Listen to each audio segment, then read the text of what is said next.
Let's talk now about the File tab, also called the Backstage view. In my graphic here, I have a couple of the typical operations. We'll be covering some of these later in class. So up at the top, and we'll demonstrate this in a moment, a return back to the ribbon and the worksheet.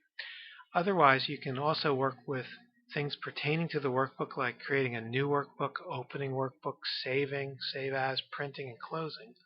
So let's take an actual peek at the File tab.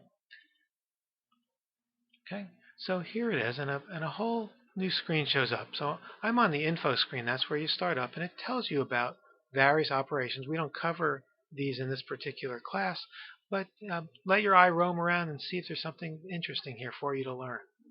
You can also create new workbooks, open workbooks. I'm clicking each time I go. Save.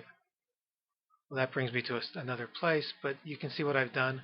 I click on the File tab. I go back to the Backstage view, Save As, brings me to a place where I can create a file name. We'll be doing some of these operations a little bit later. Printing and closing the workbook are all options.